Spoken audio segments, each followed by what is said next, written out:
All right, Panther fans. See, I said it, Panther fans first, two, and hockey fans. There you go. That's the proper introduction. All right, Panthers so always come first. Well, I don't want to talk about the Panthers right now. We did that enough yesterday. We're gonna have enough of that. We're gonna have enough triggering of the Panther fans starting at about 3:00 this afternoon. So, all right. What were we saying? What were we talking about? Something happened in the game last night where it was another. Like the analogy with Luongo. We'll get to that. Yeah. Because I saw you did that in the recap, but go ahead. I'm sorry. Go ahead. Oh, that's okay. So I'm not going to get my long series that I wanted on one end because this one's just about done. Unfortunately, Edmonton just doesn't have the firepower to keep up. Unfortunately, with Colorado, and by firepower I mean throughout the entire lineup, and the big thing, obviously. And I don't want to sound contradictory because I know on one hand I said that Tampa Bay being without Braden Point wasn't a huge deal. I'm getting an alert to start the meeting that we've already started. So I'm just going to snooze that. So, but Tampa Bay swept us without Braden Point. But what Edmonton's going on with Draisaitl right now, and Stu and I were just talking about it beforehand. We're curious to your opinion. Do you think he should be out there gutting it out, or do you think is he still helping the team because he can't move? He's having a real hard time. There was one instance last night where he tried to come back into the zone, a back check with everybody else, and as he was entering the zone, he literally just had to stop and just kind of shook his head, and some other player took the guy that he was chasing. Hockey players are a different breed, man, because they will gut it out, right, Stu? Big respect. It just sucks that anybody gets hurt because I would rather have everybody healthy. Yeah. Go toe to toe. Nobody's injured. Right. That's not reality, but I would have liked Braden Point to have played and Marchment to have played. Yeah. In this particular instance, not having Draisaitl, it's McDavid and Draisaitl. Exactly. You know what I mean? It's like Kucherov and Stamkos. Right. Not even going to mention any of the Panthers, but I'm just saying, Draisaitl's a guy that, finished right up there with McDavid in the top 3-4 scorers in the league. Yeah. Take him out of the mix. Granted, you got Evander Kane, but so let's segue from that to talk about the start of the game. Yeah, let's talk about that. All right, because it was just incredible. 38 seconds into the game. I mean, that's just like the perfect way to start the game. Yep. You got the road runner, gets the puck, and 5-holes it. Right. Edmonton up 1-0. Right. So what happens on the ensuing faceoff? Yeah. Puck goes down into the Edmonton zone? Yeah, it was the Edmonton zone. Yep. And Evander Kane just blatantly cross-checks Kadri into the board. Kadri smacks his head. He's hurt. Yep. He's out. They give him 5. Right. And Toronto doesn't overrule it like they did when Luostarinen got basically the same type of hit. Granted, it wasn't a cross-check, but it was the same thing. He pushed him into the boards, blatantly looking to hurt him. Anytime something like that happens where there's intent to injure. Yeah, it's hard to argue against it. It's hard to argue against intent. At that point in time, there's no reason to take a guy out like that. Right. And it really pisses me off because there should be mutual respect of each player because the career could be ended like guy could break his neck and that's the end of his career. Kadri's head hit first. Or a major concussion. Yeah. Right. And it just, that should be at least a suspension. Yeah. Every time something like happens when a player gets hit into the boards with his head and he's out of the game, immediately there should be suspension. So there's no there's no place for it in the game. And if No, Kane's one of those dirty players, I'm sure know- Kane's going to get a game or two for that. Number one, he's already got history. And number two, Kadri got hurt and didn't come back. Where we're losing the line, they could at least argue that, hey, he was back out on the ice next shift. With Kadri, I mean, his head hit first. I watched it, and his head hit first, and it's not good because it hit, and then he just went face planted straight down, and he's out. He's out. He's out. got a concussion. Yeah, no doubt. Now Kadri's not the cleanest guys either. Right. You know what I mean? He's been known to do some dirty shit too. So, right. But I don't like seeing anybody get injured. No, not like that, man. So it's 5-minute major. Edmonton kills the penalty. Yeah. So now you got the goal, you got the 5-minute kill. That's a time when Edmonton should have scored their second goal. Yep, exactly. And they didn't. And they didn't. And eventually in the period, Colorado ties it. Yeah. And look, Francouz, I think I'm getting it right now. Francouz. It just sounds so weird, Francouz, but I think that's how it's that's how it's I'll still call him Francois. So but anyway, because somebody corrected me in the recap last night. So I'm trying to get it right so nobody thinks I'm trying to be disrespectful. So I think the point is the dude is playing well. I mean, he didn't look good. He didn't look good on the first goal. But still, I mean, what did he give up? He gave up 2, right? And how many times do goalies start the game and they need some time to get in the groove? How many times is Bob let in Knight let in let in an early one like that, right? But anyway, the point is, if Edmonton had, if Edmonton had scored that second goal, but Colorado, it's that's not a team you just you go up 1-0, 2-0 and say, oh, great. Right. Edmonton's going to take this because eventually we know Colorado's going to push. Both games 2 and 3. At the further the game has gone on, the better Colorado has looked.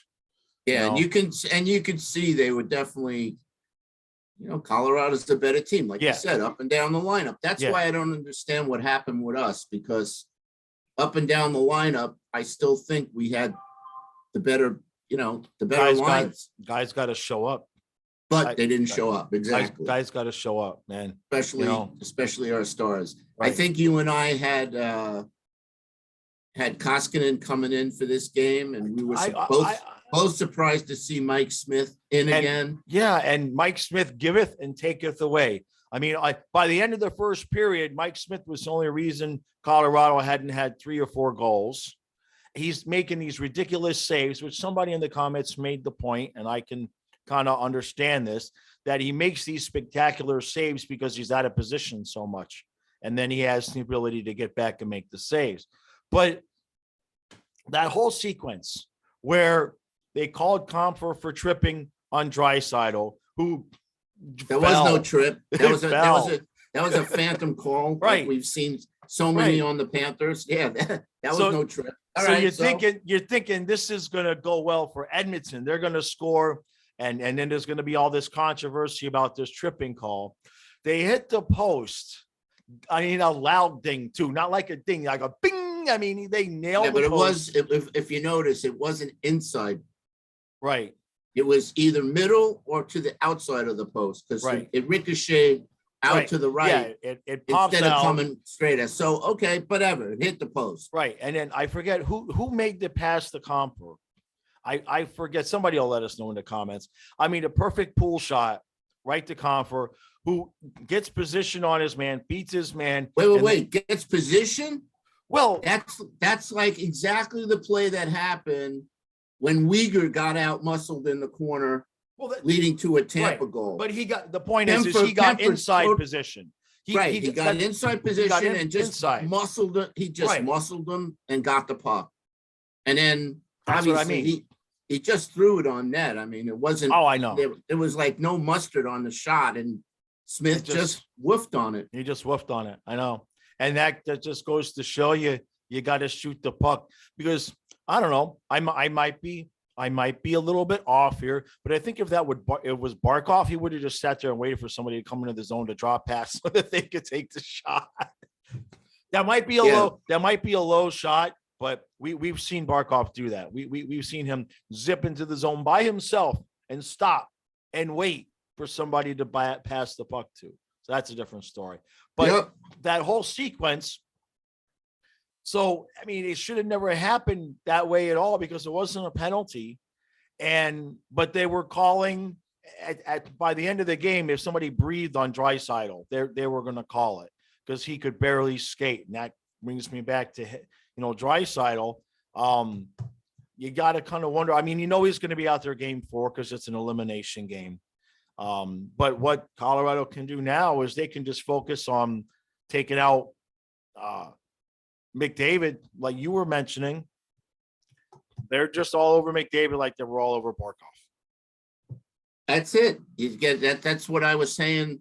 What the Panthers didn't do was blanket Kucherov, like blanket Ovechkin.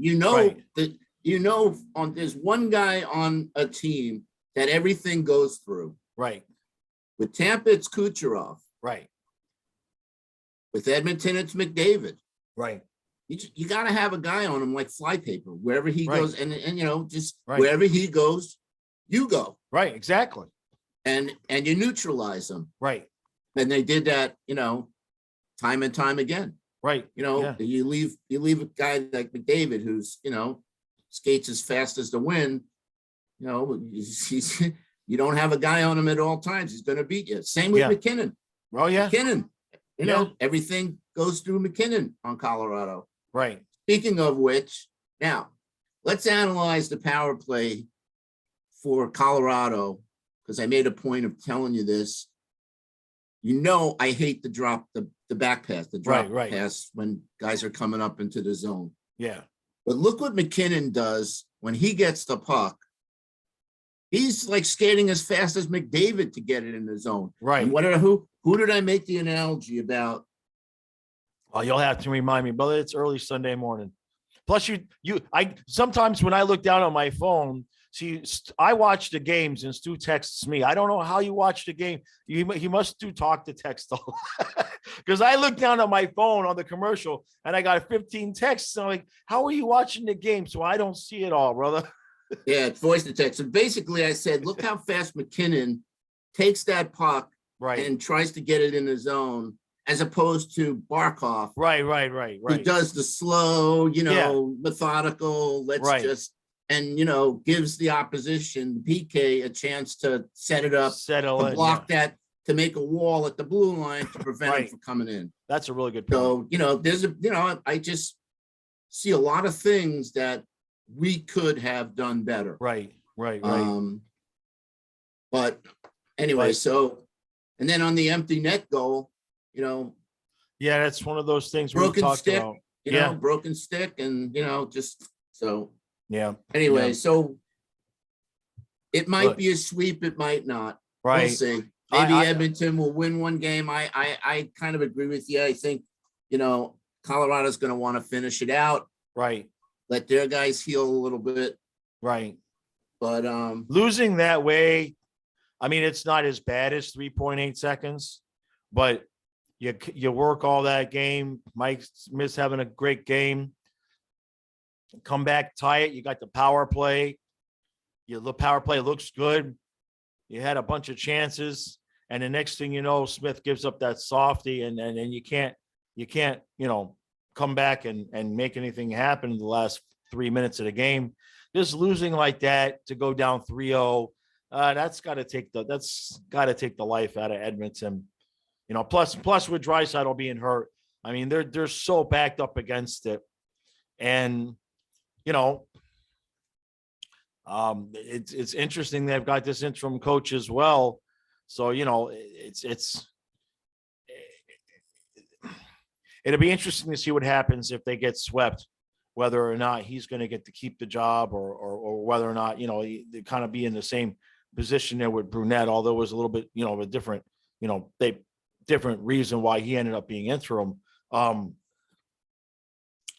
You just have to wonder, Colorado's ghosts of the past in the second round, they seem to finally figure out how to get past that in St. Louis. They thought about it for a minute, They thought about choking it up, but then in the end they didn't. So you kind of, I agree, man. I kind of feel like Colorado's going to be like, with what they've learned and the position Edmonton's in, it's going to take a miracle for Edmonton to win Game 4, which sucks. Getting swept having the 2 games of the back end of the sweep being at home. That's rough, man. That's rough on your fan base. Yep. Absolutely. But we've talked about it. If you're gonna go having McDavid and Draisaitl and you're thinking you're winning a cup, I mean, Mike Smith they need a goalie. And Koskinen. we happen to have a goalie. I'm just saying, somebody get me some travel brochures for Edmonton, because we've been talking about this thing with Bob where we got to get him going somewhere if it's going to happen. All right. So Bob in Uyghur for a 1 in Koskinen. Koskinen's a decent backup for Spencer Knight. All we got to do is talk Bob into going to Edmonton from South Beach. I need a travel specialist. I need a travel specialist, an exorcist, and no, we need what a mind control. Yeah, we need somebody who can do mind control. So he says, Bob, I want to go to Edmonton, and he waves that no move clause, because that's the only way that all the teams that could need a goalie and that would like Uyghur and would all work for, or like Western Canada and Snowy and North. There's no good option for Bob. He's like, screw you, I stay here. That's right. That's why I said it's not happening. No. Again, I was trying to say, if Bob waves his non-trade and they trade him, I'll eat my hat, but I'm not. Well, he's got to go home and tell the wife, we go to Edmonton, baby. Huh? Yeah, but where are you going? I told you, for that reason alone. Right. Because it's the family. Yeah. And I'm thinking, there's going to be more than one child born. Yeah. He's living the life down here. Right. Like Yandel. Why would you waive your non-trade? So I think the scenario that I see playing out with Bob is one more year. They get rid of the Yandel buyout thing or whatever. And I think they're going to, unless Bob has another stellar year, they're going to bite the bullet and buy him out. That might. I mean, I don't see that. My opinion, I don't see a trade happening. Right. So I don't even want to talk about it anymore. Okay. All right. Let's turn to today's game. That's right. As if Panther fans weren't triggered enough by our Bobrovsky talk, now we can watch Gerard Gallant and Frank Vetrano beat the crap out of Tampa. 3:00. 3:00 at the Garden. Oh man! So I'm really psyched up because. Oh no! It's at the. It's in Tampa. It's in Tampa. Yeah, it's in Tampa. Anyway, so this is your pivotal Game 3, which I always say to me is the most important game. Right. Other than Game 7.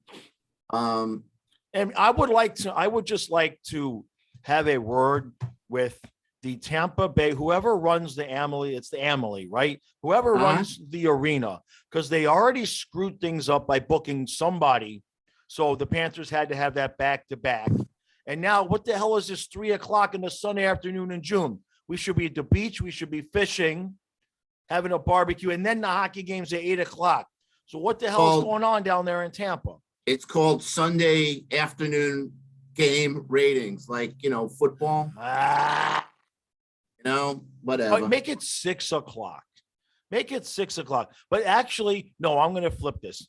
3, 6:30, 7. All right, sun don't go down to about 8:30. I can go out there to the river, turn sundown, and go fishing. So I'll make it work. But still, why it's always Tampa? Tampa's screwing up everybody's schedule, man. Everybody else is in lockstep. And Tampa thinks, it must be because they won the cup a couple times. They think they run the league. Is that what it is? Should be a night game, but it isn't. But let's just talk about what the Rangers have to do today, because this is Tampa's time to push back. Right. And if Tampa doesn't take this one, obviously, going down 3-0 really hard. So I would be shocked if Tampa doesn't come out And they've got to have one more gasp in them. Even if well, they had to push at the end of the game. Did you notice? They just turned it on. Yeah. Paul scored. Right. Yeah, they turned it on, and so it's still there. But they were asleep not asleep, but the effort wasn't there until the desperation wasn't there until the final minute or so. Exactly. So again, keys to the game, quick first goal for the Rangers, first 10 minutes. I have a feeling Tampa's going to score first today. Right. Gut feeling that I have. Yeah. The crowd's going to be jacked up. I want the Rangers to take it. I just have a feeling Tampa's going to show some Stanley Cup champ pride, come out strong. Yeah, if take this game today. If anybody wants to send me $100, I'm putting it on Tampa today. I'm not betting against Tampa. Not super chat. Yes. Donate to the channel. Right. Anyway, so yeah, for me again, Rangers just blanket Kucherov. Right.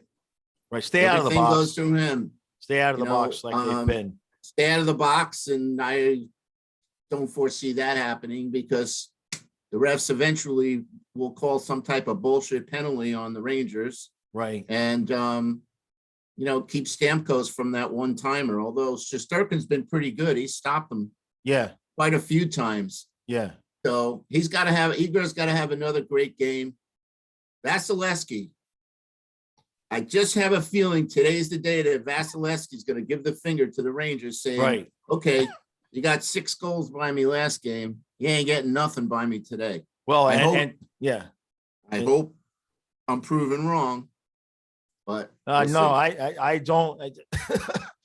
Vasilevsky, until proven otherwise, has that extra gear that he can just snap his fingers and go to. And he's gotten, what's the word I'm looking for? I can't find the word, but he's using it in spots now. Like he knew for the Panther series, he was going to need to be at that level the entire time. The first couple games of the Toronto series, he wasn't at that level. Then all of a sudden, boom, right? Toronto couldn't score anymore. And then you have to figure he's going to try to do that again here against the Rangers. Now, Rangers are the Rangers are the most complete team that Tampa's played when you take into consideration the roster and the coaching, the combination. They're really, they have it all, including the experience. So the only, in terms of the coaching, obviously they don't have a ton of experienced playoff guys, but I wouldn't bet against Tom Brady, and I'm not betting against Vasilevsky until they're seriously vanquished. And I think the Rangers are coming into this. They kind of know what's going to be in for. And I think I'm not saying they're tossing game 3 away, but I think that they know just split. You're not going to see them get down if they lose game 3. I have a feeling the Rangers. I have a feeling Gallant's going to tell these guys, listen, play like you've played the last 2 games. Right. Want it more. Right. They've been so aggressive. Right. That, especially that kid line. Yeah. Just so much energy and pinning, the Tampa D in the corners behind the net, the dump and chase. I think Hedman has looked old. Yeah, it's not had a good series. In certain instances, right. He's looked tired. You have even said they look spent. They look mentally spent. And it's just a 9-day layoff where you're able to rest. Right.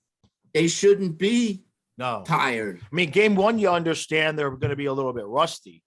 But like you said, they turned it on there at the end of game 2. And if that continues, anything could happen. If they play like they did the last 3 minutes of game 2, we know they're capable of doing that.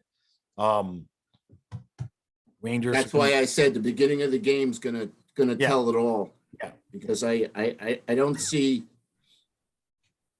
anything but Tampa pushing it right from the get-go. Right. get out to that early lead, and it's just going to be, you know, what are the Rangers made of? You know, It'll be good. yeah, It's going to be good. I'm still predicting 3-2 overtime. Let's see. You always predict 3-2. Yeah, I'm waiting. I'm 3-2 overtime until they give me an overtime game. Damn it, I got close last night. If Mike Smith doesn't blow it, it's 2-2. We're going to overtime, and my prediction would have been right. Yeah. You know how pissed off I was? 6 minutes left. Yeah. You know, it's just unbelievable how the referees, you know, they always seem to give the home team in games like that little the opportunity to win it. Yeah. You know what I mean? Yeah. That was no penalty, and the crowd called it.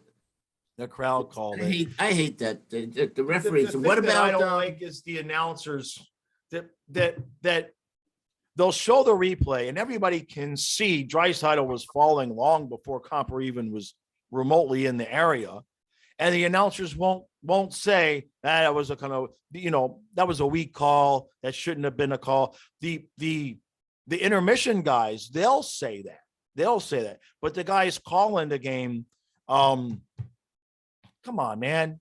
Come on. Hey, you know, how about the Edmonton tying goal where one of the Edmonton guys slashes the stick out of the Colorado guy's hands, and that leads to the odd man rush. Yeah. Blatant flash knocks the stick. I mean, where was that call? Now the ESPN, the guys mentioned it. Right. But when they did the replay or whatever, they didn't mention it again. Right. They should have been harping on that. Yeah. Hey, whistle. That's a penalty right then and there. Stops the play. Edmonton doesn't score. Game over. Right. No, I know. Anyway, what are you going to do? What are you going to do? All right. That concludes this morning's pitch session.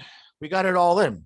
That was beautiful. Listen, just so you know, guys, I'm still hurting like a mother, but I wanted to pull Leon Draisaitl and, you know. Yeah. And Hagel and all the guys that I Stu says if that guy can walk, I can sit. You know, I'm really strong. And Eric, I'm sure you're not feeling so chipper this morning, but you know what? With dedicated Flying Fluffy Hockey, the #1 Panther fan podcast channel on YouTube. Yeah, I'll be honest. I thought last night, I thought, man, I need to sleep in. Maybe we just wrap up both games at once. And she was like, nah, we'll go for 11. And then, so I could have slept in this morning, but you know what I forgot to do? Stu? I forgot to tell Karen that we didn't have 8:30 this morning. So 7:30 in the morning, she's getting out of bed thinking she's doing me a favor so that we get out of bed. She makes my coffee. And I'm like, oh shit. So, but Fluffy was ready anyway. I was kind of ready anyway, because she made this delicious like shrimp and scallops dish last night. But sometimes with the shrimp, I'll have the nightmares I had last night. Oh man, I was burying people in the backyard and the whole planet was water, and I was walking in water. I mean, it was, and then like we're like 5 minutes left in the dream, because I was going to jail because they were catching me. And like 5 minutes left in the dream, I was like, wait a minute, that's my grandfather's house on the inside and the house I grew up in on the outside. I'm dreaming. That's right. This isn't real. So yeah, the moral of the story is don't eat a pound of shrimp before bed. It'll screw you up really good, man. All right. Appreciate all the support. I'll see you guys. It's 10 o'clock now. The live stream starts at 2 o'clock. Don't forget, 1 hour before the game, the live stream, then the recap afterwards. Then I'm going fishing, or I'm going to fall asleep in the chair. One of the two is happening after the afternoon game. Thanks, guys.